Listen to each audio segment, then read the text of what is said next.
Hello everyone, welcome to Orchid's Odysseys, and this will be my first podfic. Make sure to check out the author BellaAmant in the description, and I hope you enjoy! Summary. The first time Aizawa heard Izuku Midoriya analyze a hero, Midoriya was only 10 years old. Now, it should be noted that Aizawa only met Midoriya when the One For All bearer was 15, and not 10, so it might sound a little odd to know that the ages don't quite line up. But when one considers that Midoriya has been running a hero analysis blog and a YouTube channel since he was 8 years old, and while his identity was kept a secret, his channel has been open to the public, well, it makes sense that people would find out about it. Or, what happens when Aizawa finds Midoriya's analysis channel? He subscribes, and things go from there. The first time Shouta Aizawa heard Izuku Midoriya analyze a hero, Midoriya was only 10 years old. Now, it should be noted that Aizawa only met Midoriya when the One For All bearer was 15 and not 10, so it might sound a little odd to know that the ages don't quite line up. But when one considers that Midoriya has been running a hero analysis blog and YouTube channel since he was 8 years old, while his identity was kept a secret and his channel was open to the public, well, it makes sense that people would find out about it. And find out about it, people did. Not many, of course. Well, not at first. At first, it was just a few people here and there, someone finding his blog during a long night of random readings, or clicking on his channel while jumping into the depths of HeroTube. Then people started to notice. Midoriya was 8 when he started his channel. He kept his face hidden from the cameras, either showing pictures of heroes or fight scenes, and putting up written versions of his notes. Along with this, he was careful not to reveal anything about his personal life, up to and including his name, city of residence, and especially not his quirkless status. There were multiple reasons for this. For one, Midoriya was well taught in the dangers of the internet, and what could happen if one gave the stranger too much information. His mother had made him promise to keep his identity secret until, at the very least, he had started high school. Being 15 was far away, after all. And Midoriya wasn't even sure that the boy would keep up this hobby for so long. He would, but that is neither here nor there. Along with this fear was the fear of hatred. Midoriya was afraid to let people in, to let people know that anything that might reveal his lack of quirk. He had seen how people dropped him before. As soon as he announced to be lacking a quirk, he didn't want to lose potential fans and friends over such an unchangeable aspect of himself. At the age of 10, Midoriya's efforts paid off, because by the age of 10, his analysis had already improved immensely, and people were returning to his pages, seeing what he had uploaded and interested in what he had to say. One of his favorite analysts recommended a video of his, and just like that, his ratings spiked. Dozens of people were reading his posts, hundreds of subscribers were looking forward to each new video, and Aizawa was one of them. He had been watching cat videos on YouTube, and in his recommended section, a video about one of President Mike's most recent fights had popped up. Intrigued, he clicked on it. 12 minutes later, he sent a link to Yamada and Kayama, telling them to watch the video. He then went to click on another, and found himself impressed enough to subscribe. He could tell that the speaker was on the younger side, yet it seemed to be closer and closer to professional level with every passing week. He wanted to see how they grew, and so did his two friends and fellow heroes. And they did, in more ways than they had originally expected. The trio watched the boys' channel, appropriately named Little Analyst, climbed up the numbers year after year, reaching multiple thousands of subscribers over time. His blog grew in popularity, even being cited by official sites. Then, when Little Analyst turned 15, Aizawa met him for the first time, as his student. At first, Midoriya was something of an anomaly to Aizawa. The boy held such high regards for heroes, yet had taken the entrance exam unprepared. He loved analyzing quirks, yet his own was completely unhoned. He had a great mind and a keen intellect, yet only came up with a solution to confirm his place in 1A at the last moment. Then Aizawa checked Midoriya's records, and in the notes on his quirk, he noticed that the boy only registered it after the entrance exam. Clearly, something was different. Midoriya was a late bloomer. a very late bloomer. And Aizawa suddenly understood why the student with such a high potential would be so behind. So, Aizawa decided that he would help the kid grow. If just a bit, then he would help the others. If just a bit more, then he would help the others. He offered Midoriya additional lessons, knew that his two companions did the same. As Aizawa taught Midoriya how to fight, Yamada would teach control, and Kayama was then one to help the boy figure out how to safely use his quirk, being the only one whose quirk came from her entire body. Midoriya improved at an exponential rate, the combined help from his teachers allowing him to soar. The boy began to reach out, growing more and more confident as he spoke with his teachers, occasionally sticking back after school to help Kayama with a task, chat with Yamada about something from his radio show, or remind Aizawa that he had to get up at some point. And that final detail became helpful when the analysis unit came up. Reader side note, please be patient with me. This is my first story, or podfic, and I'm still getting used to recording things like this. Thank you. And that final detail became helpful when the analysis unit came up. Aizawa knew Midoriya well. He'd heard the kid speak for half a decade. He knew when the boy would get nervous or embarrassed. One guaranteed way to fluster the boy? Compliment him. One compliment at the right moment could make the analyst freeze, thoughts coming to a complete halt as his face quickly turned red. It was rather amusing, albeit also rather sad, as it quickly became clear that the boy didn't believe the compliments, or rather, didn't believe he deserved them. And that wasn't right. It wasn't. Midoriya was clearly a bright young boy, one who would have gone far if given nothing but a chance and a bit of belief. Aizawa had no doubt it was because of the boy's presumed quirklessness that it only served to make him hate the predicament all the more. But, no matter his opinion on the matter, Aizawa knew that Midoriya could not be in his class for the analysis unit. At the very least, not on the first day. And one might find that odd and completely unrelated until they learned that Aizawa started the unit the same way every single year. With a video from Little Analyst, the very one that convinced Aizawa to subscribe. Aizawa knew Midoriya well, and knew that using an old video of the boys as an example of proper, practically professional analysis would be sure to embarrass the boy. So it was after an easy decision to have Yamada request the boy to stay back. Yamada had a free period. After all, he loved his favorite little listener. With one conversation between the overly excited blonde and the tired yet productive homeroom teacher, everything was under control. Which leads to today. When Aizawa was starting the final lesson of the day, despite a certain student's presence, the boy in question, currently distracted by his conversations about ways to apply a quirk that changes humidity levels in a 5-foot radius around its wielder. This fact did not go unnoticed by the students of 1A, of course, and some began to pipe up with their questions. Not everyone's here, Ashido comments. Where's Deku-kun? Araka wonders out loud. Midoriya has yet to return from Yamada-sensei's class, Ito points out dutifully, and Aizawa glares at his students, flashing his quirk for good measure. It's effective, causing the class to quiet down immediately. Midoriya will not be joining us for this lesson, Aizawa starts. He then continues before any of his students can shout out their new worries. He has been excused from this unit and its assignments.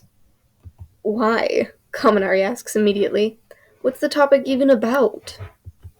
We'll be talking about analysis, and how to properly analyze your foes, surrounding, and even your fellow heroes.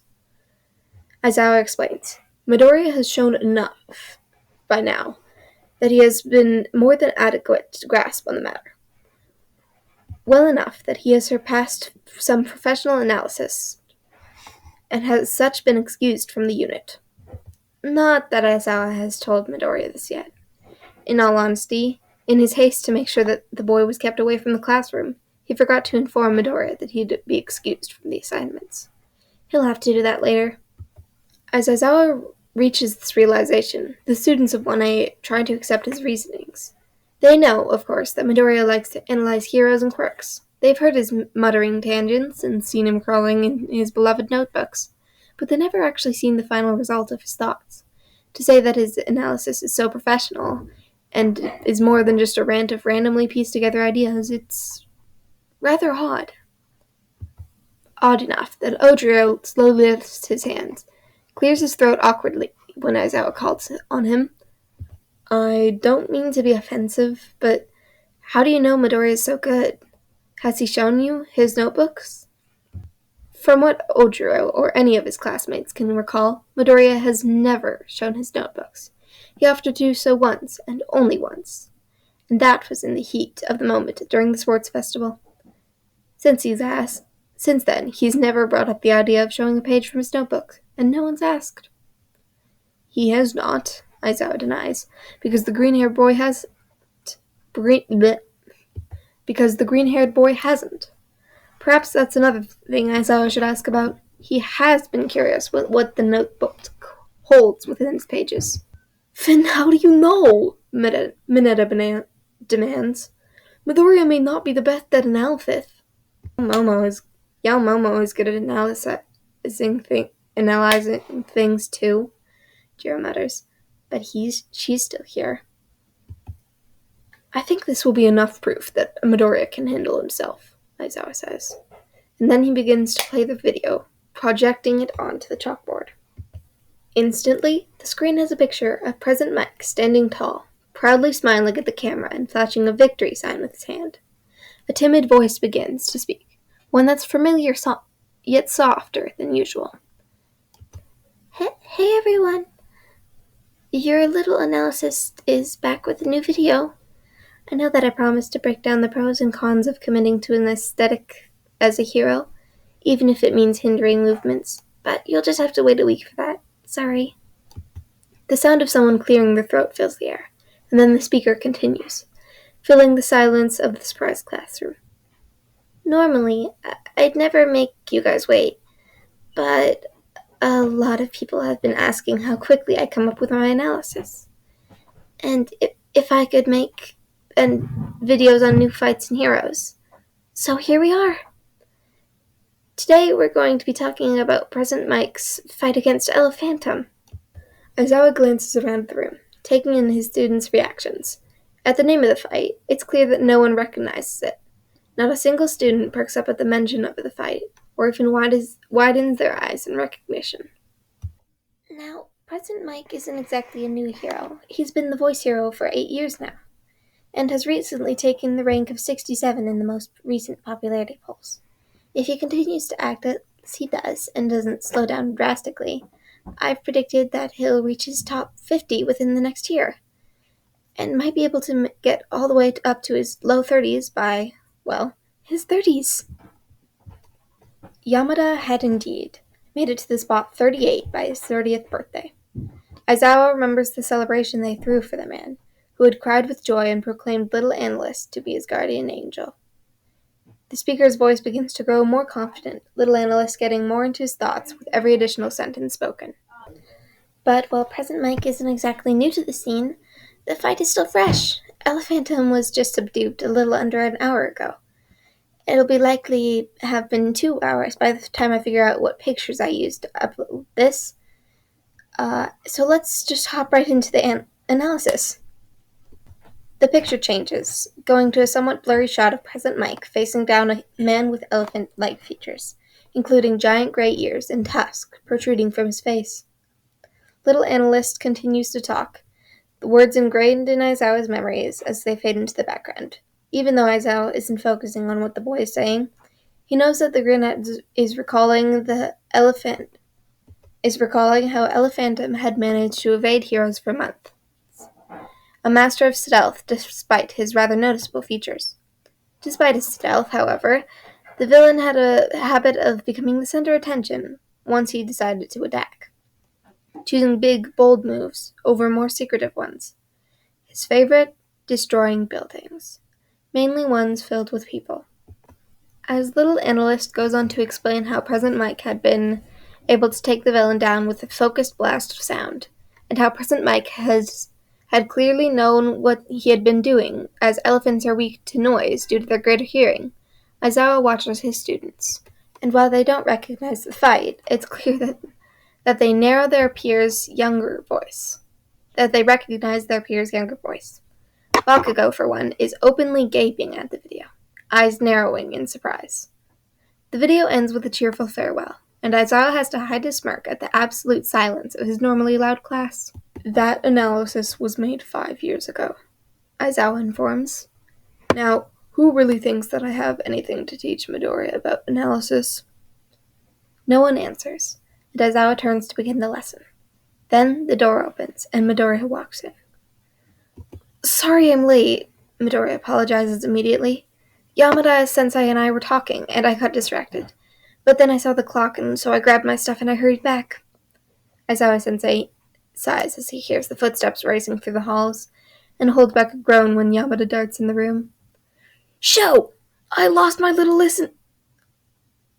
Yamada finally notices Midoriya after he shouts, who stares up at him.